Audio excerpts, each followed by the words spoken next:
नमस्कार साथियों, आज हम लोग उत्तर प्रदेश की प्रमुख नदियों के बारे में अध्ययन करेंगे। उत्तर प्रदेश की प्रमुख नदियां आप देखेंगे कि मुख्य रूप से तो गंगा नदी है, यमुना नदी है।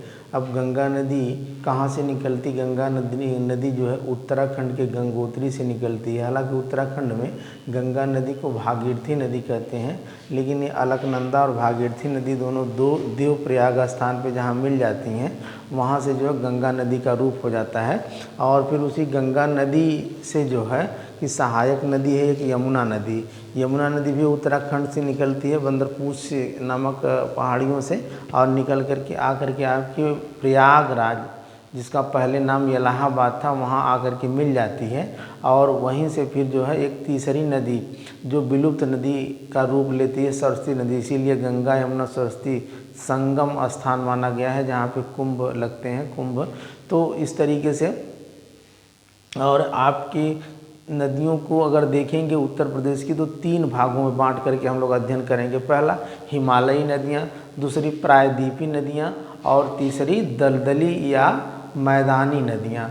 तो हिमालयी नदियाँ नाम से स्पष्ट है कि जो नदियाँ हिमालय पर्वत से निकलती हैं उसको हिमालयी नदियाँ कहते हैं। और जो नदियाँ आपके प्रायद्वीपीय यानी जो पठार हैं, प्रायद्वीप हैं, वहाँ से निकलती हैं, तो उसको जो है प्रायद्वीपीय नदियाँ कहते हैं। और जो दलदली, कुछ ताल हो गए, कुछ झील हो गए, उन स्थानों से निकलती, मैदानी भागों से निकल करके फिर बड़ी नदियों में आकर के मिल जाती हैं, उन्हें मैदानी या दलदली नदियों के नाम से जाना जाता है। मुख्य रूप से आप देखेंगे कि जो आपकी हिमालयी नदियां हैं, गंगा नदी, यमुना नदी, राम गंगा, शारदा, घाघरा आदि, ये सब नदियां जो हैं हिमालयी नदियां हैं, क्योंकि ये हिमालय पर्वत से निकलती हैं। जो आपका ये उत्तर प्रदेश है, उत्तर प्रदेश के इस साइड ये हिमालय है, ये इधर मान लीजिए उत्तराखंड है, इधर नेपाल होते हुए फिर आपका इधर ये बिहार आ जाता है। तो इस तरीके से यहाँ से देखेंगे जितनी भी नदियाँ निकली हैं। दूसरी प्रायद्वीपीय नदियाँ जैसे इस भाग से निकलती हैं आपके, यानी ये आपका उत्तर है, इधर दक्षिणी छोर है, इधर पूर्वी छोर है, और इधर पश्चिमी छोर है। तो इधर से जो निकलती हैं, जैसे एमपी के जानापाव पर्वत से, ये भोपाल एमपी से ही, कैमूर पहाड़ी से जो है एमपी से, अमरकंटक एमपी से निकल करके ये नदियाँ अधिकतर जा करके ये आपकी यमुना नदी जो आती है उसमें मिल जाती हैं। इसलिए यमुना नदी की ये सहायक नदियाँ भी कही जाती हैं। और यहाँ पे जो मैदानी नदियाँ मुख्य रूप से गोमती है, वरुणा, साई, पांडु, ईसन आदि हैं। तो ये गोमती नदियाँ पीलीभीत की जो है फुलर झील या गोमत ताल से निकलती हैं, जो गाजीपुर में आपके आकर के किस नदी से, गंगा नदी से आकर के मिल जाती है। तो इस तरीके से सबसे बड़ी नदी अगर आप देखेंगे तो कौन नदी है आपकी? गंगा नदी। गंगा नदी वही गोमुख गंगोत्री से निकलती है, और देवप्रयाग में, चूँकि वहाँ से उत्तराखंड में इस नदी को भागीरथी नदी के नाम से जाना जाता है। और उत्तराखंड से जब ये नदी निकलती है तो अलकनंदा और भागीरथी नदियाँ, दोनों नदियाँ आकर के उत्तराखंड के देवप्रयाग स्थान पे जब मिलती हैं तो गंगा नदी का निर्माण होता है। और अब पूछता है कभी कि गंगा नदी की पूरी लंबाई कितनी है? गंगा नदी जब यहाँ से निकलती है तो ये इधर बिहार से होते हुए, फिर पश्चिम बंगाल होते हुए, फिर जाकर बांग्लादेश में प्रवेश करके, फिर वहाँ से बांग्लादेश में उधर से एक नदी आती है, बांग्लादेश में इसको पद्मा नदी के नाम से जाते हैं। और फिर उधर से ब्रह्मपुत्रा नदी जब आती है और उससे मिल करके दोनों नदी फिर जाती हैं बंगाल की खाड़ी में, जो मेघना नदी के नाम से ब्रह्मपुत्रा और गंगा मिल करके, जहाँ पे सुंदरबन डेल्टा का निर्माण होता है। विश्व का सबसे बड़ा डेल्टा जो है सुंदरबन डेल्टा है। अब गंगा नदी की सहायक नदियों को हम लोग देख लेते हैं। गंगा नदी की सहायक नदी सबसे पहले तो देखेंगे, गंगा नदी की सबसे बड़ी सहायक नदी आपकी ये यमुना नदी है। कौन सी नदी है? ये वाली नदी आपकी यमुना नदी है। ये जो इधर से जा रही है ये यमुना नदी है, यमुना नदी है। अच्छा, गंगा नदी के बारे में थोड़ा सा जान लेते हैं। इसकी लंबाई यहाँ से लेकर के और पूरे वहाँ तक 2525 किलोमीटर है। कितनी है? ये बहुत बार क्वेश्चन पूछा रहा, गंगा नदी की लंबाई कितनी है? सबसे बड़ी नदी जो है गंगा नदी ही है।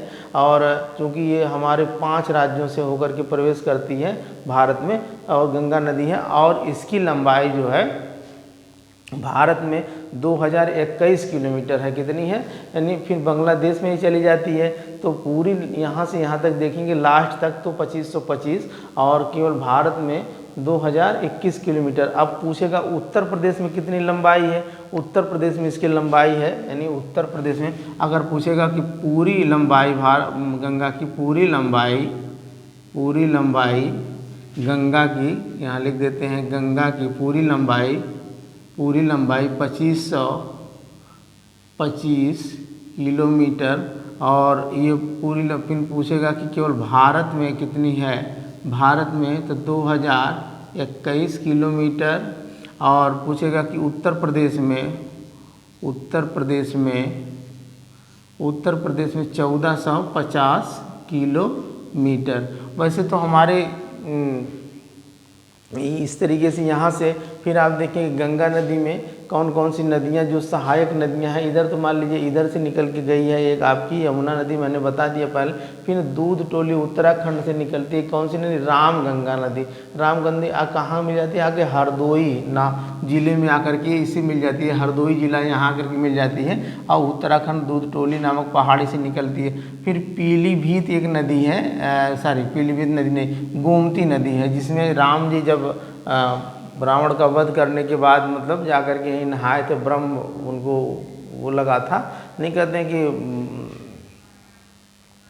ब्रह्म श्राप लगा था, तो उससे मुक्ति होने के लिए। और ये आपके फुलर झील या गोमत ताल से निकलती है। फिर आके गाजीपुर में आपकी मिल जाती है, जहाँ पे आपके बहुत बड़ा स्थान है गाजीपुर में, जिसको मार्कंडे स्थान के नाम से भी जाना जाता है।